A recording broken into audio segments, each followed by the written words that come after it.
Salah ya. Jadi bukan makanannya. Makanan adalah produknya. Wisata kuliner berarti yang dipertontonkan, yang ditonjolkan adalah ya. Bukan. Cara memasaknya, cara mengolahnya. Ya. Oke. Ya, saya mulai dari ini cerita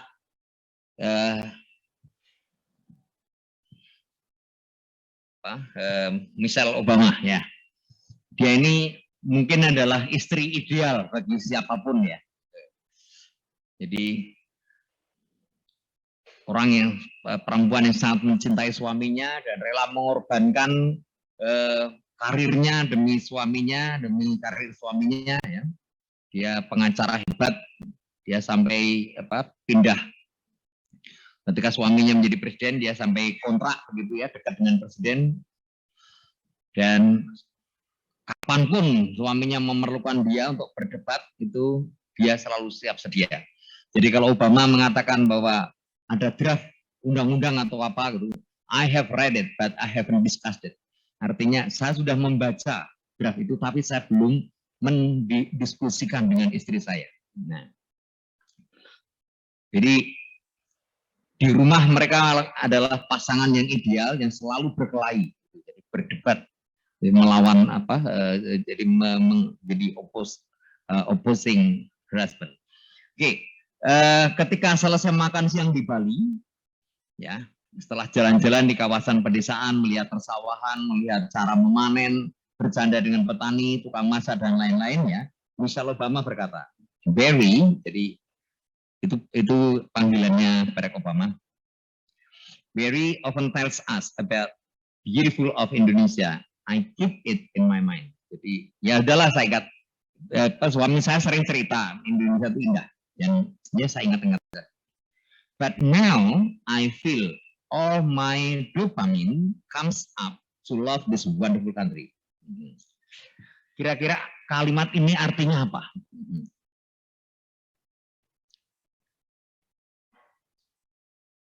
Dia makan, kalau nggak salah di Ubud ini ya,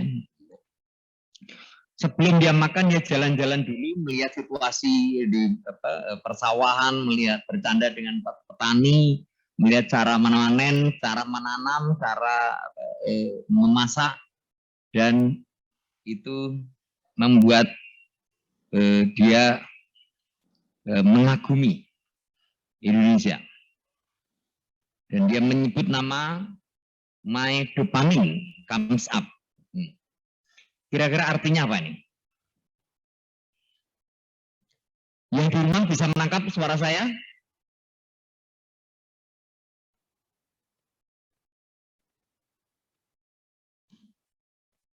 Yang di rumah siapa lagi? Bisa, Pak. Saya. Oke, saya tunjuk aja ya. Kira-kira artinya apa? Beda nggak apa-apa. Kira-kira artinya apa ucapan Michelle ini? Christophorus Kresna Putro. Ya, Pak. Ya. Kira-kira artinya apa ini? Apa ucapan Michelle ini? Menurut saya merasa semua dopamin yang terkama itu yang muncul itu untuk mencintai dari negara saya, negara wonderful country itu negaranya. Dopamin itu hormon apa toh? Dopamin itu hormon apa?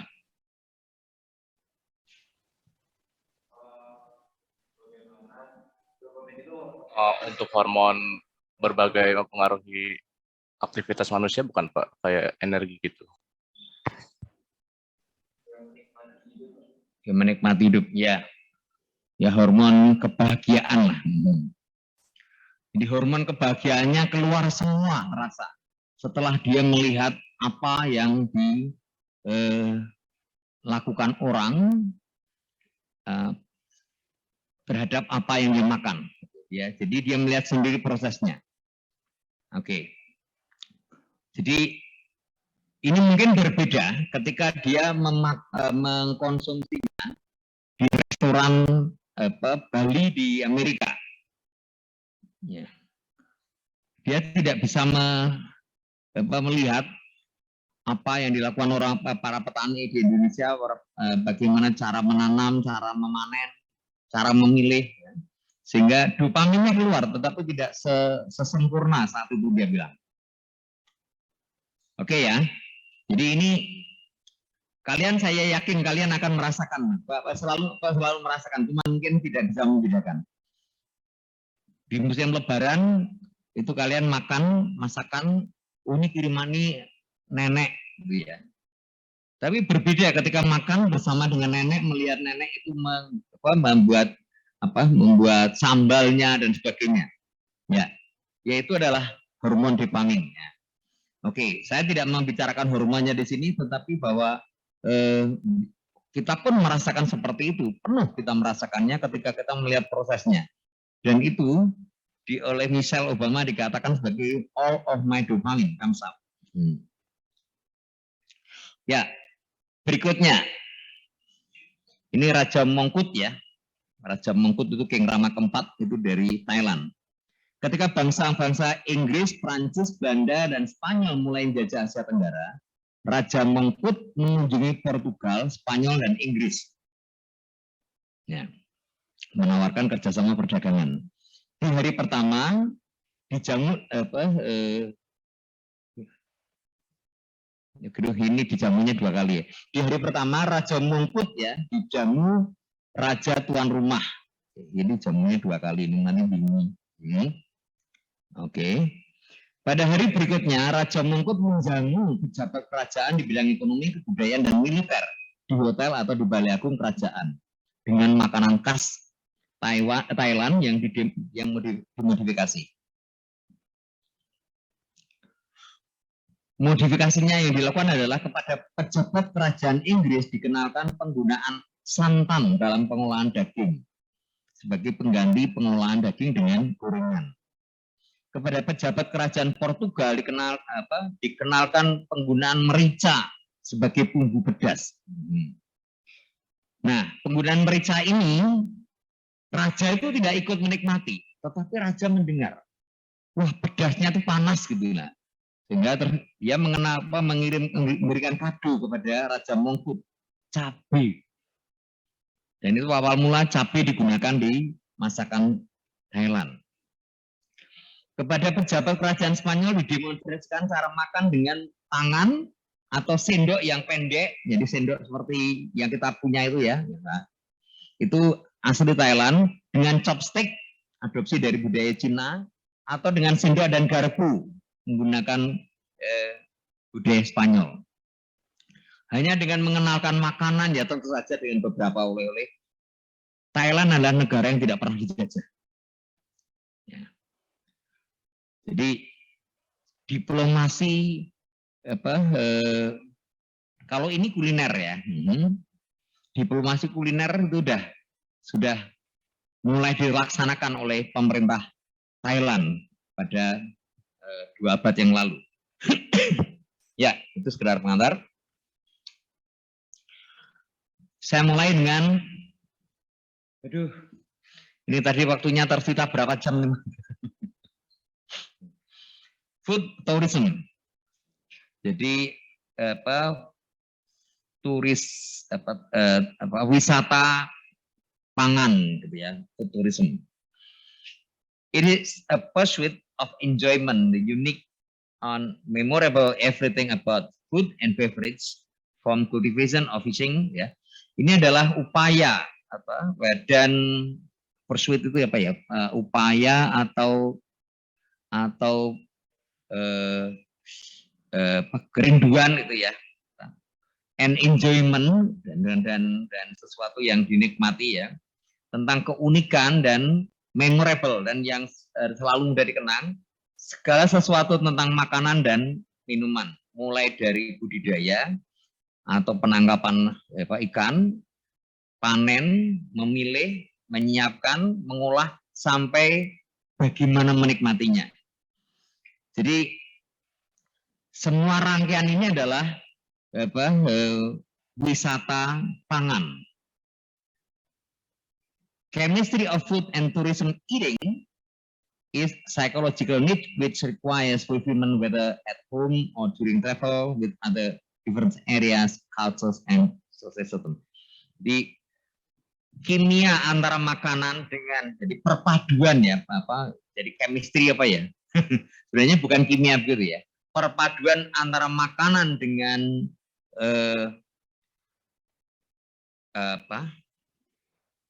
memakan ketika sedang berlibur itu merupakan kebutuhan psikologis yang memenuhi kerinduan seseorang, apakah itu di rumah atau selama dalam perjalanan menikmati budaya yang berbeda dengan sosial sistem yang berbeda pula.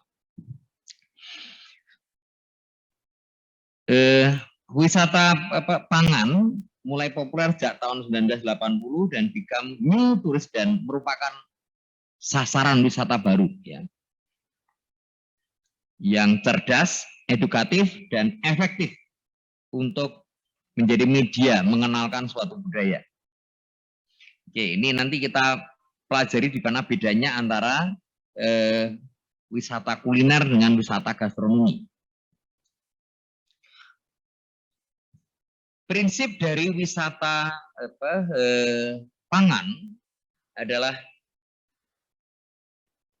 para turis dari berbagai region, berbagai daerah datang dan menikmati setiap proses dan karakteristik on how to obtain. Jadi, setiap datang dari berbagai daerah itu datang dan menikmati setiap proses dan karakteristik dari bagaimana memperoleh makanan, menyiapkan, mengolah, menyajikan sampai dengan menikmatinya. Kenikmatan suatu makanan itu diperoleh dengan the existence of other tourist object. Kenikmatan suatu produk makanan itu dinikmati ketika berhadapan dengan objek yang lain, objek wisata yang lain. Jadi ketika menikmati objek wisata, di situ ada makanan, kimianya muncul. Ada perpaduan antara kenikmatan suatu makanan dengan objek. Objeknya macam-macam, entah itu adalah sebagai tourist attraction ya, taman hiburan, kemudian ancient ya, jadi yang tentang sejarah atau ruins atau masa lampau ya, dan budaya, adventure, petualangan maupun food resources, maupun bagaimana memperoleh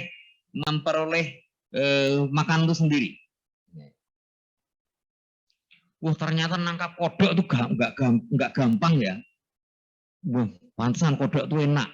Ternyata menangkap cara hidup udang galah itu rumit ya.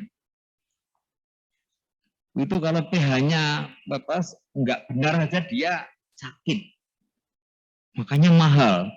Wah, sehingga rasanya menjadi enak. Nah, itu adalah ketika ada perpaduan antara ada chemistry antara di objek wisata yang ditawarkan dalam hal ini adalah misalnya menangkap udang galah, itu berarti adventure ya, dengan the food ketika dia sedang berlibur. Ya. Wah, indahnya Borobudur. Oke. Dengan makanan tradisional khas Jawa Tengah, Kidulan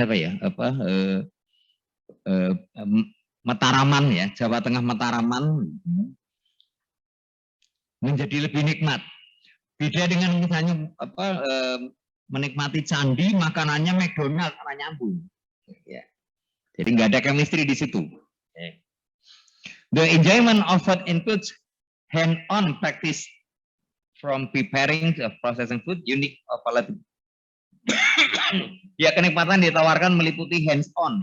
Bagaimana hand-on itu apa ya? Bagaimana capek-capeknya lah. Mempraktekkan mulai dari menyiapkan, mengolah, keunikan dari palatabilitas ya. Bagaimana itu ketika masuk ke mulutnya. Combrang, siapa yang suka combrang? Aduh, ambunya nggak karuan. Tapi itu kalau mungkin ketika kalian sedang naik gunung Selamat atau apa sana menikmati masakan combrang tertentu, ternyata enak ya. Nah, cepokak, pahitnya kayak gitu bagi orang tertua tuh cepokak tuh bikin kangen. Pete itu deh, baunya nggak karuan tuh. Bagi orang tertua tuh ya, palatabilitas, sensory, joyness ya, dan the unique memories. Jadi kenangan tersendiri yang dilahirkan. Nah, kenangan ini bisa muncul karena keberadaannya bersama dengan objek wisata yang ditawarkan, yaitu tourism ya. Ya, the combination. Nah, ini kembali the combination kepada Michelle Obama ya. The combination of existing tourism object with enjoyment of food chemically indicated by the activity of at least 3 hormones. Jadi paling tidak 3 hormon, 2 hormon He dan 1 hormon C dari 7 ini. Jadi testosteron dan adrenalin itu selalu muncul. Nah itu hegemoni maskulinitas pangan. Jadi hegemoni itu apa ya? Bahasa Indonesianya apa? Ya mendominasi makanan maskulin. Ini yang dari Cirebon itu siapa namanya? Kathleen. Kathleen kan dari nggak kelihatan wajahnya sih, kan begitu halus lembut gitu ya. Tetapi dia ketika makan dia Maggie tetap suka. Padahal itu adalah makanan maskulin sebenarnya. Nah, jadi maskulin itu dicirikan dengan 2, testosteron dan adrenalin. Nah, testosteron itu menunjukkan betapa dia perkasa gitu ya, dia perkasa, dia kuat. Dan adrenalin adalah dia punya nyali. Nah, itu. Kemudian dengan kalau Michelle Obama tadi adalah dopamin, yaitu hormon kebahagiaan. Dia begitu bahagia bisa makan, menikmati makanan setelah dia jalan-jalan, melihat cara orang menanam, memanen, memilih. Ya.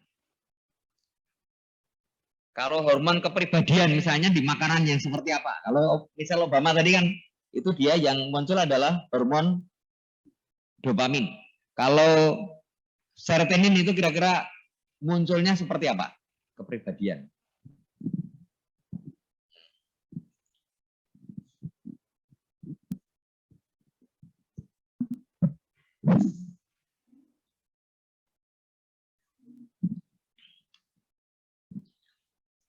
Kalau saya sambil jalan gini, yang di rumah bisa mendengar nggak?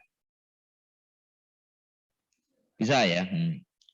Ayo, hormon serotonin kira-kira munculnya seperti apa? Kalau dopamin tadi kan contohnya Michelle Obama, dia jalan-jalan melihat orang menanam, melihat orang memanen, melihat orang memilih makanan. Oh ini layak dimakan, ini tidak. Maka dopaminnya muncul. Nah, kalau serotonin yang muncul gimana? Dalam situasi seperti apa? Sianan. Oh, sianan. Oh iya dengan. Sianan. Mungkin mood ya, Pak. Seperti apa misalnya? Oke, kasih contoh. Misal tadi kan habis jalan-jalan melihat kondisi seperti itu ya. Dia bahagia. Yang muncul adalah hormon kebahagiaan dia. Kalau hormon yang muncul adalah kepribadian itu yang seperti apa?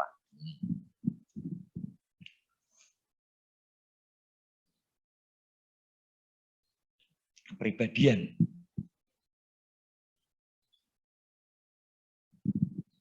Justinus itu sebenarnya anaknya manis, peranginya manis, suka menolong.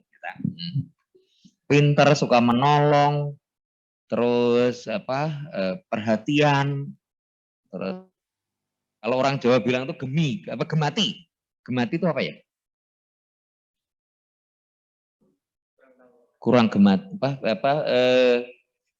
tidak gaan, nah, misalnya gitu ya, melihat sandal di depan masjid, iman diambil itu. Jadi, oke, Dia memang sifatnya tuh ya gitu, senang bercanda, kemudian kesannya tuh sangar, tapi sebenarnya dia tuh lembut hatinya. Nah, bagaimana menunjukkan itu? Oke. Misalnya misalnya saja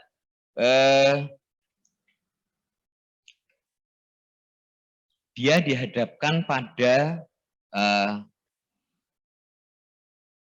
realitas, misalnya ada anak kucing yang ditinggal abandon baik orang tuanya maupun maupun yang punya rumah, sehingga dia sendirian di pinggir jalan kehujanan. Nah, kemudian dia kelaparan, kemudian Justinus mengambilkan sebagian makanannya ini diberikan kepada kucing itu. Oke. Ya.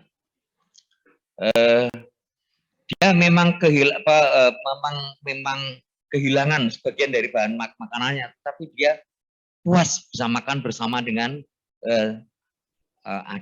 dia bisa membantu kucing ya, supaya tidak kelaparan. Nah, kira-kira kalau seperti itu yang muncul hormon apa? Ya? Kenapa endorfin?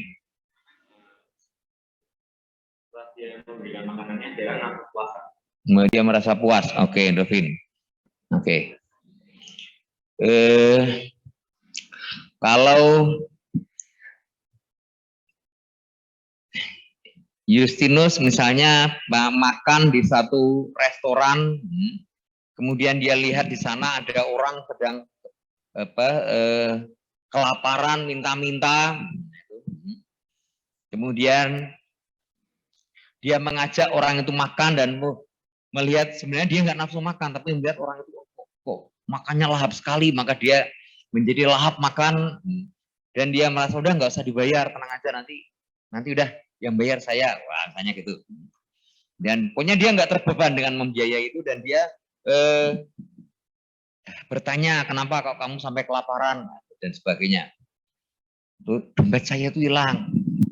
Hilangnya di mana? Tadi di sana. Kok bisa sampai hilang? Tadi dicopet. Bentuknya seperti apa? Ya seperti dompet yang kamu pegang, Mas. Nah, misalnya. Oke. Nah, enggak lah gitu kan. Nah, itu kira-kira itu seperti yang muncul adalah hormon apa?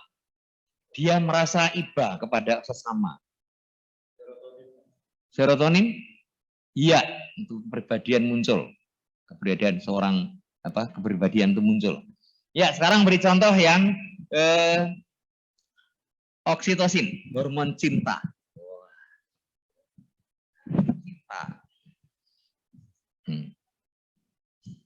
Kalian udah ada yang pacaran belum?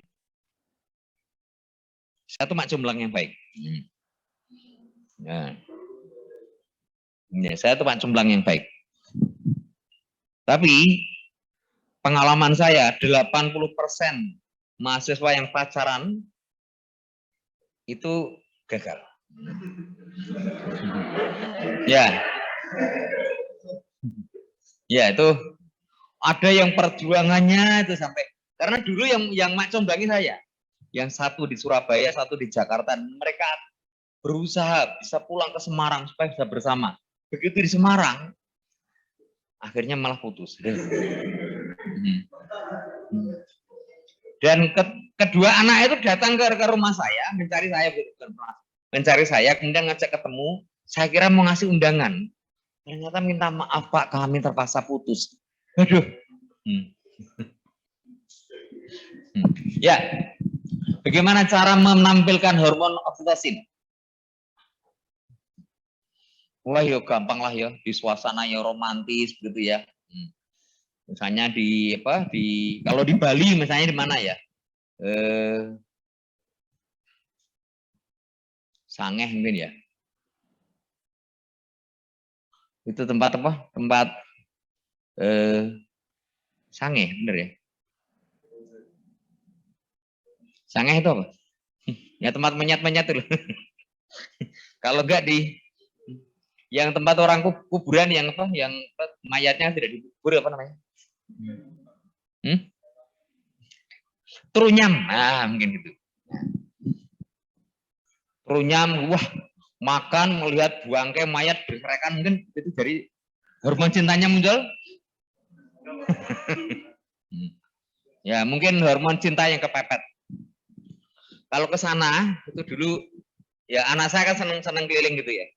Saya pesan, Dek, nanti tuh kalau mau ke Trunam itu melewati danau.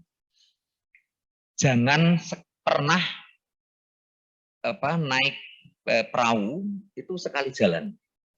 Harus minta pulang balik. Dia mungkin sekali jalan, kalau sekali jalan harganya memang murah sekali, tapi jangan pernah lakukan itu.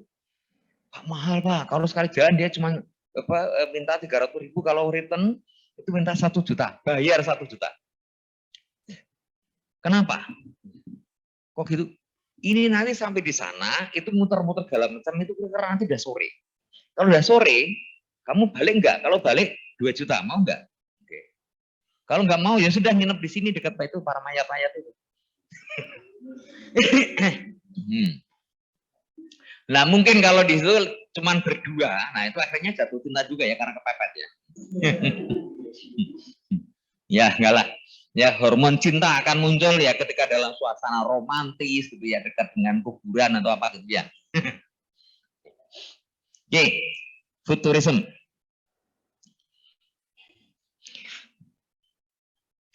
Futurism adalah is a composed terdiri dari kegiatan yang menyediakan pengalaman of consumption and appreciation, jadi mengkonsumsi dan apresiasi ya, dan menghargai of food and beverages presented such as a way of connection value the history ya, yang menggabungkan jadi para penghormatannya tentang nilai-nilai atau sejarah people ya, tempat, budaya, environment in a particular region.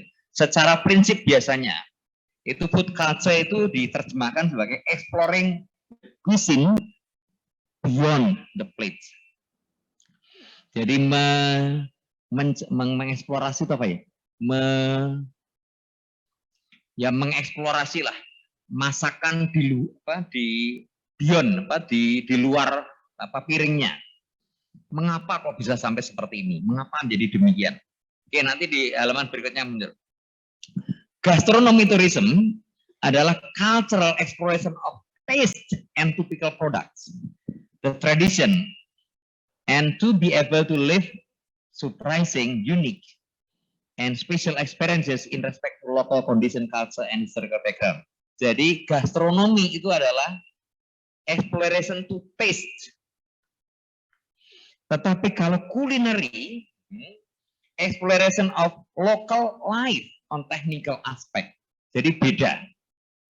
Ya. Ya tadi yang disampaikan teman-teman tadi adalah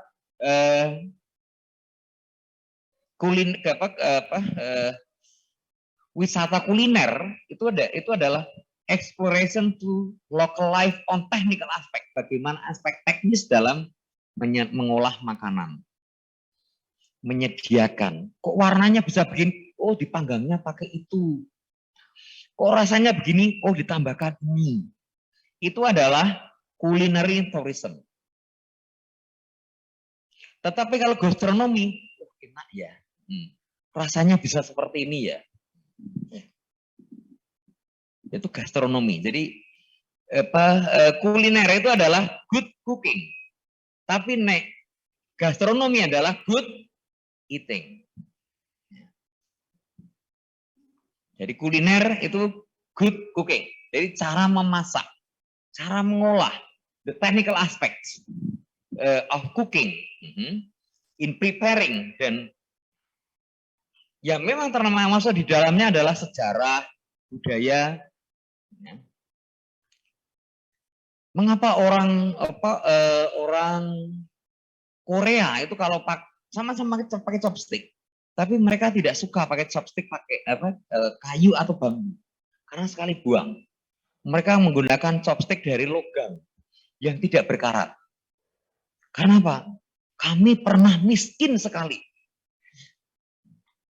Dan karena itu kami tuh membuang sesuatu itu pantang sekali.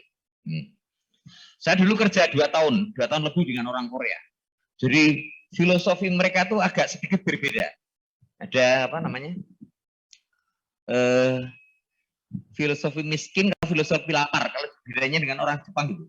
Kalau orang Jepang itu adalah mereka memang dididik menjadi manusia bermental lapar. Tapi kalau orang Korea itu bermental miskin. Jadi coba lihat kalau ketemu orang Korea itu yang apa ya, yang ya mungkin ya yang seumur saya lah. Mereka pakaian itu pasti dihemat banget gitu. Kalau makan pasti habis. Jadi di plate-nya tuh nggak akan ada sisa. Makan ini, makan itu segala macam. Karena kami pernah miskin sekali.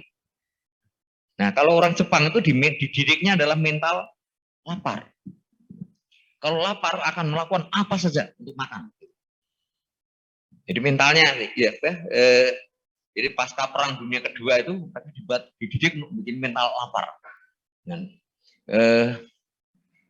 coba kalau kalian ke Jepang, itu coba kalian temukan cari orang yang berbadan gendut, nggak ada, pasti ramping, ya. Karena memang mereka dididik untuk bermental lapar. Nah, oke. Ya, itu perbedaan antara gastronomi dengan kuliner. Nah, contohnya adalah ini. How to grow itu adalah food tourism. How to plant, how to harvest. Bagaimana membedakan jamur beracun dengan yang tidak. Oke. Bagaimana memilih, bagaimana mengolah, sampai bagaimana menikmati. Itu adalah wisata pangan, food tourism. Nah, tapi kalau nih, yang atas ini, table is the deepest tool of cultural tourism. Ini adalah gastro tourism. Kitchen is the next venue of tourism. Adalah apa? Wisata kuliner.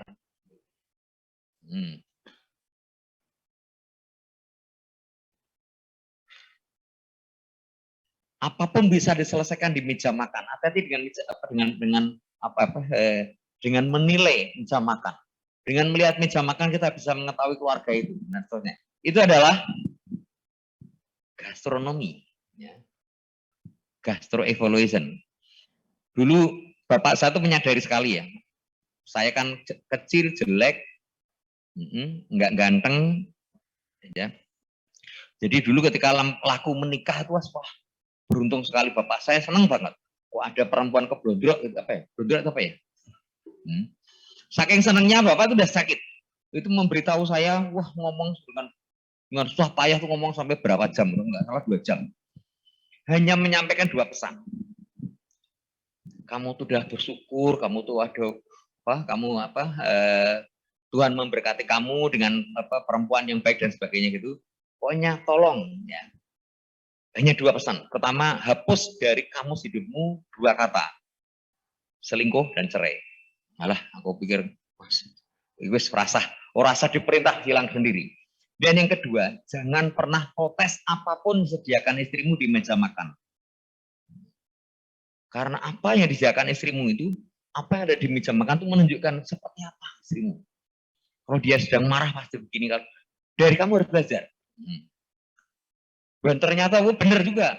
Dan saya harus menjadi suami yang baik. Suami yang baik berarti penipu yang baik. Istri saya tuh dari Cilacap. Kalau masak tuh wasin kan. Nah, saya kan suami yang baik, jadi penipu yang baik. Dia tanya, gimana Pak masakannya? Wah enak Jum. Supaya nggak asin, caranya gimana? Lauknya sedikit, nasinya banyak kan? Iya Pak. Oh enak. Ora kasihin ora, begini Bapak nambah. Dan nambah itu supaya nggak asin.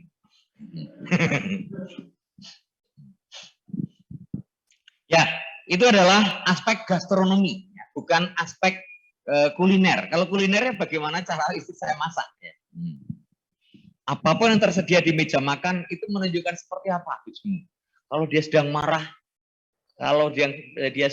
sedang tidak punya uang atau sedang itu akan muncul. Dan paling lama 5 tahun itu kudu ngerti.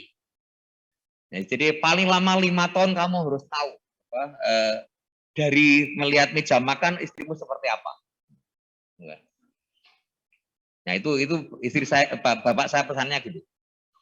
Dan dalam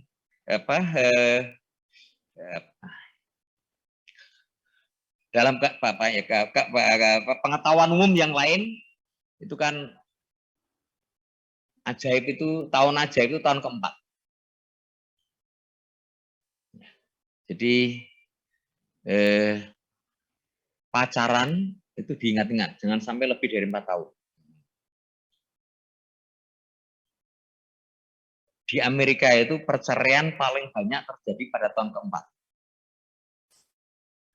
Nah, jadi bapak saya bilang 5 tahun itu berarti benar. Walaupun nggak pernah baca, kalau nggak salah itu di New York Times saya baca itu. Jadi ketika laki-laki dan perempuan jatuh cinta, ya ini, yang laki-laki menghasilkan hormon adrenogen alfa, yang perempuan menghasilkan hormon adrenogen beta. Nah, hormon adrenogen alfa itu umurnya hanya 4 tahun. Setelah itu rusak dan akan mengalami regenerasi 1 kali lagi. Hormon adrenogen beta umurnya 6 tahun. Dan setelah dia rusak, dia nggak bisa perbaiki lagi, tapi bisa membuat hormon adrenogen beta tiruan.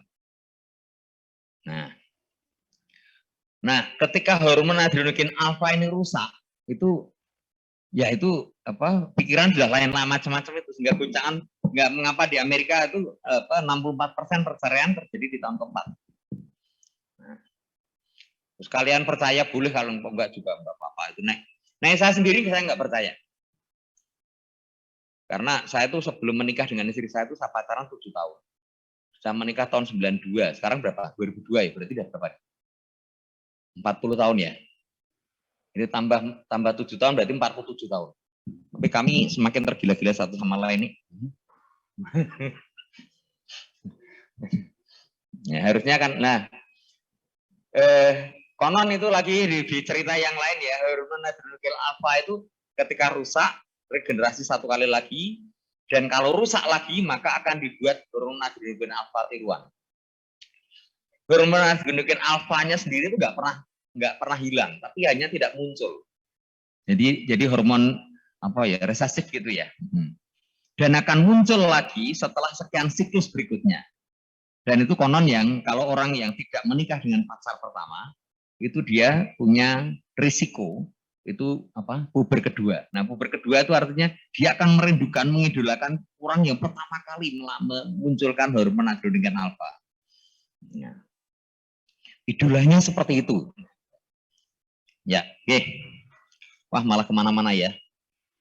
Oke, ini adalah food tourism di Bali. Ini sulit dibedakan antara food tourism, antara gastroturism dan kulineri tourism. Tapi ini di Bali seperti ini. Ini BPS tahun 2020, berarti datanya adalah tahun 2019. BPS begitu, tahun kemudian ya.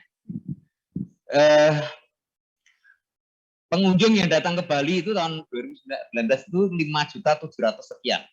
Jadi tidak tergolong besar. Wisatawan asing ya. Dengan masa tinggal itu 8,87, ini luar biasa. Tahun 90-an itu masa tinggal wisatawan asing di Bali itu hanya 14 jam.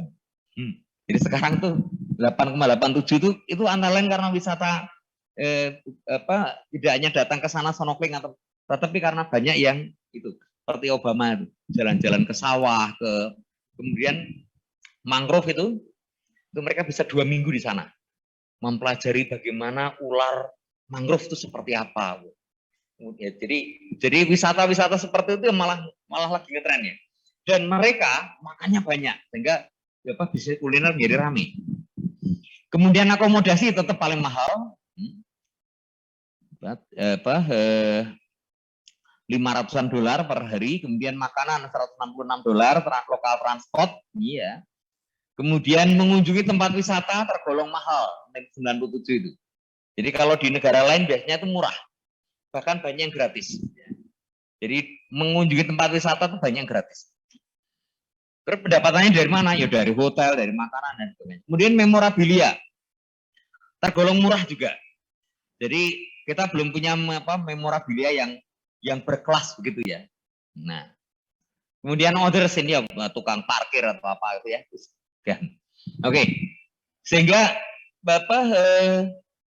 pengeluaran turis itu rata-rata sekitar 16 juta. Kalau saya kurskan itu 14.300 ya. Itu sekitar 16 juta selama tinggal di Bali rata-rata dengan 8 hari. Tergolong rendah dibanding Thailand itu separuhnya, hampir separuhnya. Thailand rata-rata 25-an. Tergolong rendah juga dibanding Malaysia maupun dibanding Singapura. Oke. Dan Singapura itu masa tinggalnya itu sekitar 12 hari. Dan paling banyak itu yang masa tinggal paling lama juga sama. Itu di kawasan di Ang Mo Kio itu ada kawasan kecil tempatnya nggak besar. Saya dulu lama di Singapura. Saya lulus S1, saya kerja di Singapura. Jadi di kawasan Ang Mo Kio sana, waktu itu Ang Mo Kio belum ada. Itu ada kawasan sawah, Pak, sawah, ada tegal, ada perkebunan karet, ada itu luasnya paling nggak cuma 4 hektar. Tapi para turis dari Amerika dari mana itu seneng berpakaian pakai apa itu kayak caping gunung itu, kemudian gini loh cara orang Melayu dulu memanen, gini ya, habis memanen dia begini. Itu sebenarnya mereka bisa sampai 2 minggu. Ada di Bali yang objek wisata internasional cuma 14 jam saat itu. Gila kan? Ya. Oke, dari turis sekian, masuk devisa adalah 93 triliun dan makanan itu 14 triliun. Jadi dari food tourism di Bali ini cukup besar bagi kita, tapi sebenarnya untuk kelas Bali tergolong rendah dan kecil. Nanti di bagian lain dari paper saya ini ya. Gastrotourism and diplomasi. Kita tinggalkan tourism, kita coba masuk diplomasi. In contrast to food tourism, jadi, ini saya dapat dari UNWTO. Ya. Berbeda dengan food tourism yang membawa orang asing datang ke suatu daerah. Food diplomacy itu mengenalkan budaya kita, pangan kita kepada orang asing. Jadi kita membawa makanan kita, budaya makanan kita kepada orang di mana, di Amerika, di mana. Ya. Tapi kalau tourism itu kita membawa orangnya untuk datang ke kita, ke Bali, ke Jawa, ke Jogja, ke Semarang. Tetapi kalau food diplomacy kita membawa lumpia kita kepada orang di Eropa atau di mana. Jadi beda ya, jelas ya. Tourism membawa orangnya yang datang ke kita. Kalau diplomasi, makanan kita yang mengunjungi orangnya. Sama seperti tourism juga dipisahkan dengan cooking teknik itu adalah culinary diplomasi. Kemudian kalau tipe makanan, bagaimana menikmati dan sebagainya adalah gastrodiplomasi.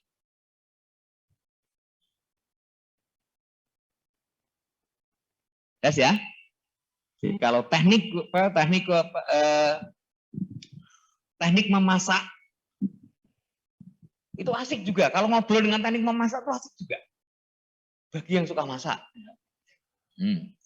Saya tuh sebenarnya tim masak yang baik dengan istri saya. Dan itu kalau malam saya nggak bisa kalau jam 6:30 sampai jam 8 saya pasti nggak mau diganggu. Karena saya punya tugas penting dalam tim masak istri saya. Tugas saya 2, 1 ngicipi, 2 asah-asah.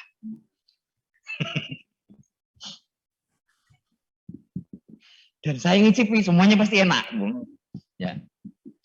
Food diplomacy, the use of food and cooking as a tool to create intracultural relationship with aim improving interaction and cooperation. Jadi use of food and cooking, menggunakan food. Ya, tentang ini adalah untuk gastrodiplomasi and cooking untuk apa? Kalau cookingnya berarti untuk apa? Culinary diplomasi. To create intracultural, jadi untuk menciptakan, untuk membuat intrakultural, hubungan secara intrakultural dengan tujuan akhir adalah meningkatkan kerjasama dan hubungan kerja. Kenyataannya, selama 2 dekade terakhir, food diplomacy is more powerful than food tourism. Ya. Selama dua dekade, jadi sejak tahun 2000-an ya, 2000-an.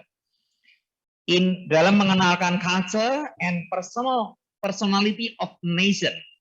Jadi dalam hal mengenalkan budaya dan menunjukkan seperti apa atau suatu bangsa itu food diplomacy lebih powerful. Sehingga dikenalnya secara politik dikenalnya sebagai soft power. Ya. Kekuatan yang lembut.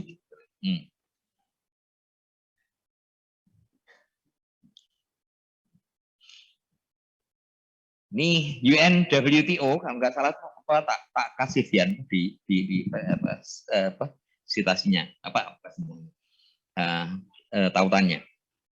Soft power is ability to influence the behavior of others. Jadi soft power itu suatu kemampuan untuk mempengaruhi perilaku yang lain dengan resorting to attraction rather than coercion or induction. Jadi mempengaruhi seseorang dengan menunjukkan kita tuh sebaik apa toh. Ya. Ini nanti yang paling berhasil adalah Thailand. Thailand itu mengagumkan. Jadi kalau Bali itu hebat, kita lihat nanti datanya Thailand, mengagumkan. Ya, I used to be crazy dengan Thailand. Jadi dulu tuh karena saya tinggal di Singapura, naik pulang ke Indonesia tuh lebih mahal. Kalau tapi ke Thailand tuh murah. Jadi cuma 6 jam pakai kereta dan murah sekali. Ya. Mengapa demikian pentingnya dalam diplomasi untuk makanan itu food diplomasi demikian pentingnya? Karena jadi itu dia mempengaruhi perilaku seseorang dengan cara menunjukkan kita itu seperti apa toh. Ya. Nah, the main objective of public diplomacy, jadi pengertian umum dari public diplomacy adalah improve the perception of country's image. Ya.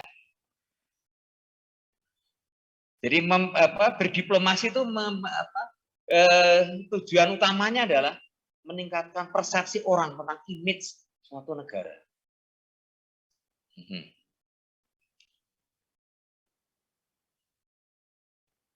By making people, ya, dengan cara membuat orang berpikir tentang itu, creating positive perception, membangun persepsi yang positif, encouraging tourists to visit and study, promoting products and values, creating investment opportunities, and fostering friendly relations. Ya, jadi meningkatkan persepsi orang tentang image, tentang gambaran suatu negara.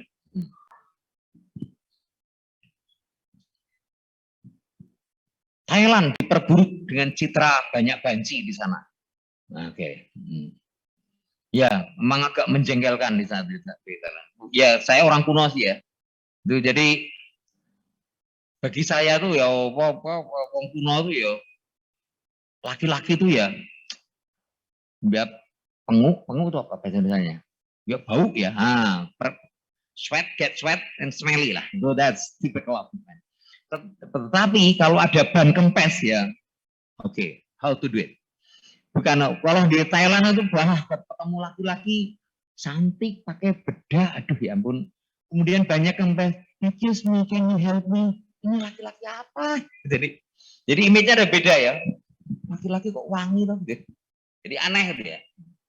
Ya, gastro-tourism and gastro-diplomacy. Gastro-diplomacy is one of public diplomacy which carried out by introducing culinary culture. Jadi mengenalkan culinary culture, budaya berkuliner suatu kan. Jadi teknik berkuliner adalah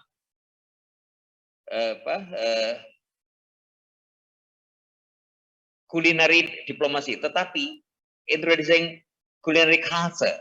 Ini loh, kalau kami memasak ini jadinya begini, rasanya demikian, menjadi bahan yang bisa dimakan, that's gastrodiplomacy.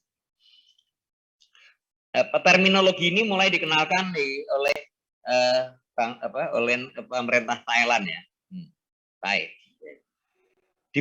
Gastro diplomasi is carried out of promoting culture, untuk mempromosikan budaya, wisata, komersial, ya, event politik as promotion of nation, bahkan politik sebagai bentuk untuk menunjukkan identitas nasional. Karena ini merefleksikan budaya suatu bangsa. Nah, oke. Ini contoh ya, culinary diplomacy dan gastro diplomasi. Beda sekali. Culinary diplomasi orang yang makan, menikmati. Saya menikmati berwisata kuliner. Itu dia di diskusinya, ngobrolnya adalah bagaimana teknik memasak. Ini bisa begini ya? Rasanya bisa pedas begini ya? Itu adalah culinary diplomacy. Kami menambahkan ini supaya demikian. Untuk menghilangkan bau amis, kami menambahkan itu. Culinary diplomacy. Dan hasilnya yang most populer adalah culinary training and cooking class. Hasilnya. Tapi kalau gastro diplomacy, born serious and deep, relaxed discussion in relaxed and friendly way with food as social glue. Pembicaraannya bisa, diskusinya bisa mendalam, serius, tetapi dengan cara santai dan menempatkan makanan sebagai perekat sosialnya. Jadi kalau culinary diplomacy itu hasilnya, oh nanti di sana ada banyak pelatihan memasak. Tapi kalau gastro diplomasi, rasanya enak, orangnya lembut ya. Thailand banyak sekali makanan seperti ini dan sebagainya. Sehingga Thailand itu unik. Warga Thailand yang ada di Amerika itu hanya 300.000. Tapi jumlah restoran Thai di Amerika itu 300.000 juga. Gila ya. Placing culture through food media as social culture background at each stage of discussion. Jadi dengan makan, dengan menikmati apa yang sedang dimakan, maka semua pembicaraan selalu menggunakan tolok ukur budaya sebagai latar belakang diskusi itu. Jadi nggak saya emosi lah, ayo makan dulu. Ini lembut ya makannya, remasannya gini ya. Rendang kok bisa? Oh rendang itu enak begini. Tapi orangnya nggak pikiran dulu, nggak bikin keringatnya bau loh. Nah misalnya gitu. Nah itu kita bicara diskusinya serius, lot of deep, relax, serius ya. Tetapi itu dalam suasana friendly. Building a nation branding with diversity and enjoyment of food and eating ethic. Dengan cara makan yang etis. Oh orang kalau makan duduk begini, pegang begini, harap emosi. Oh nanti lepas itunya. Pakainya chopstick begini.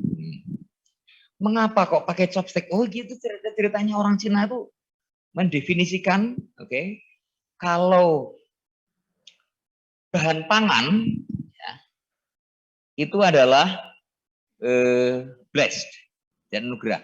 Tetapi kalau makanan adalah darah.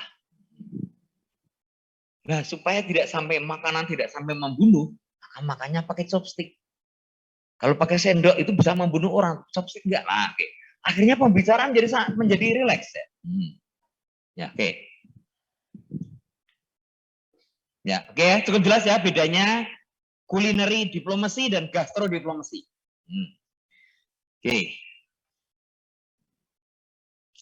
Thailand sejak tahun 1990 mengembangkan Thai restoran secara masif di berbagai negara dengan pesan besar soft as silk, selembut sutra. Please come to Thai, soft as silk. Pesan besarnya itu. Orang sudah punya bayangan. Di Thailand itu kan rajanya begini nih demo, tetapi mereka menghadapi orang itu selembut sutra, soft as silk. Ya, wisatawan Amerika saja yang datang ke Thailand tahun 2019 itu 18 juta. Bali dari berbagai negara cuma 5,7 juta. Padahal Thailand itu nggak punya Bali gitu ya. Mereka punyanya Phuket. Oke, kami hanya memang ada Phuket ada yang gitu. Oke, tapi kami soft as silk. Anda boleh datang ke sana. Anda tidak juga banyak pilihan yang lain. Oke. Masa tinggalnya 11, sekian hari. Jadi kita kalah dengan Thailand. Nah, kalau tadi Bali tadi berapa pendapatan yang kita terima? 93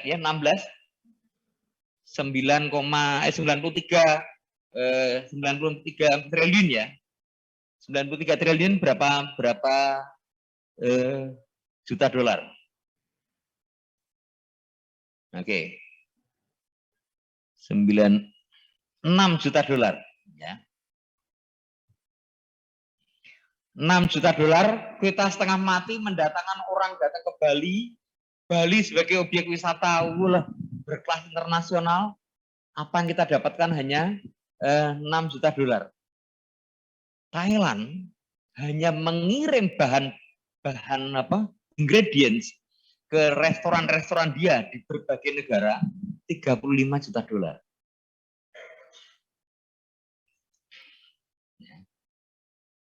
Jadi ekspor bahan baku untuk Thai food tahun 2019 itu 35 juta dolar. Okay. Ya, masih 7 menit. Jadi Thailand masif, tanpa Bali pun mereka, Bali cuma berapa miliar dolar tadi? 6. Jadi gastro, diplomasi maupun kulineri diplomasi itu peluang yang belum keterpikir, sehingga UNWTO mengatakan this is the future tourist destination. Ya. Jadi objek wisata baru. Ya. Ini Thailand belum membuka. Kitchen is the next tourist destination. Korea di mana-mana sudah membuka. Ya, di mana-mana sudah buka. Pelatihan kimchi segala macam. Kimchi, wah di mana-mana. Di sini pun ada. Istri saya pernah ikut kursus itu. Thailand belum pernah membuka. Yamcha itu cara buatnya dia nggak pernah membuka. Kalau dia membuka luar biasa lagi kan. Ya, oke. Tapi ada yang menarik dari Korea. Kalau mendengar kata-kata Korea, kira-kira apa yang ada di benakmu? Ini menarik di Korea. Menarik sekali. Sebuah konsep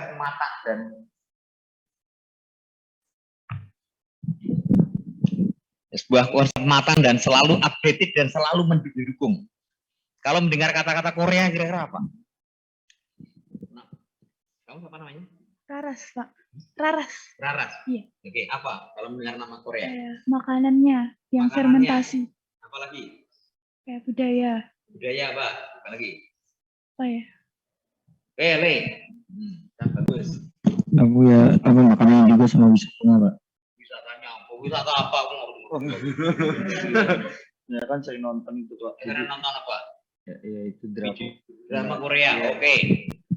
Ya, jadi drama Korea menarik juga ya, drama Korea. Dan ini ternyata adalah well design.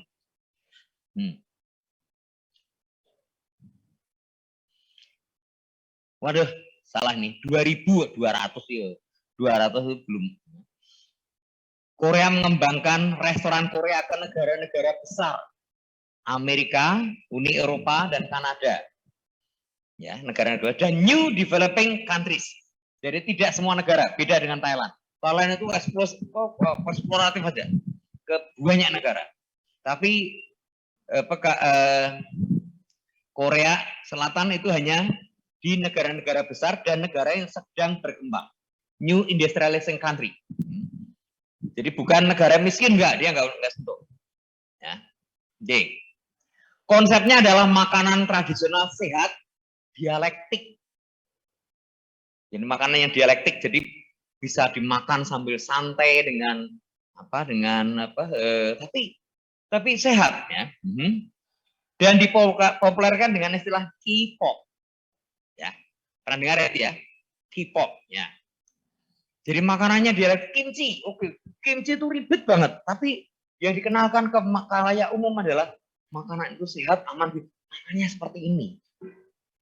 Dan ribet banget itu hasil fermentasi segala macam. Wah, jelimet. Enggak, dia menawarkannya yang santai, sederhana. Orang umum, siapapun bisa menangkap. Wisatawan asing selama 2010 sampai 2019 ya, itu meningkat luar biasa. Kalau kita tadi hanya 5 jutaan ya, mereka meningkat menjadi 23 juta. Dan masa tinggalnya dari 2,5 hari jadi 8,3, jadi masih di bawah kita. Kemudian ekspor Korea adalah drama Korea. Dengan paket yang sangat unik juga, itu metroseksual. Ya. Jadi orang yang ganteng, cantik, ya, klimis, wangi gitu ya, dandanannya rapi dan ya kaum metro lah. Oke. Dan karena dia mengembangkan konsep metroseksual ini, jadi ini nyambung saja dengan konsep pangan dialektik yang dia tawarkan. Dan selama 10 tahun terakhir ini perubahan yang paling besar di Korea adalah kalau semula orang operasi plastik mempercantik wajah itu ke Eropa atau ke Amerika, sekarang Korea.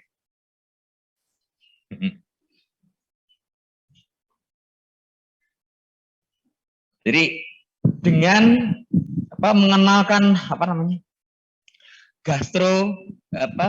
diplomasi, K-pop, rembetannya panjang.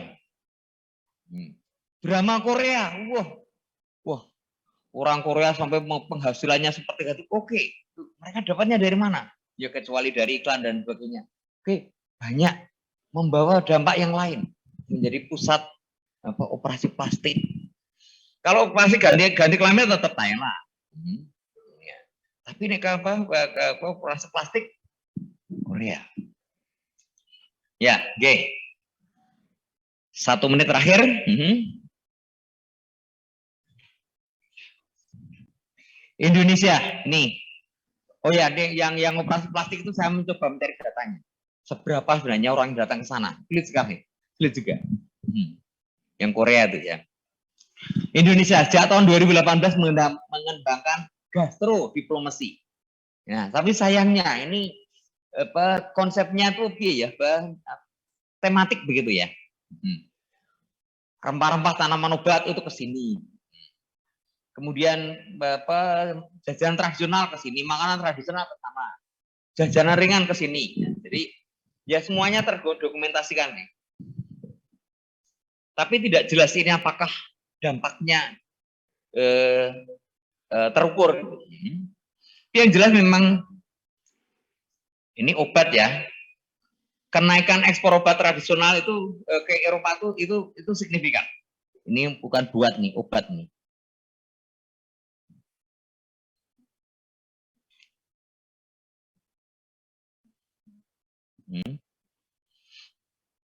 Kemudian Indonesia juga dapat kepercayaan oleh G20, luar biasa juga.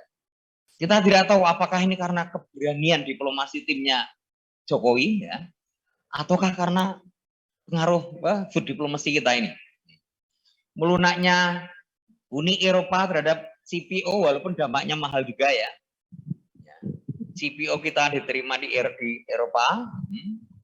Dan sebagian dari CPO kita itu ironisnya malah digunakan oleh WHO untuk asupan makanan tambahan di Afrika. Akibatnya ya kita banyak ekspor minyak dalam negeri maut ya. Tetapi kita mengalami stagnasi cukup lama. Oke. Apakah ini dampak diplomasi atau menurut saya belum lah ya. Kalau pengalaman Thailand maupun Korea tadi kan paling nggak 10 tahun ya, baru muncul ya. Oke. Ya, saya kira demikian ya. Oke, mohon maaf tadi kuliahnya terlambat sekali.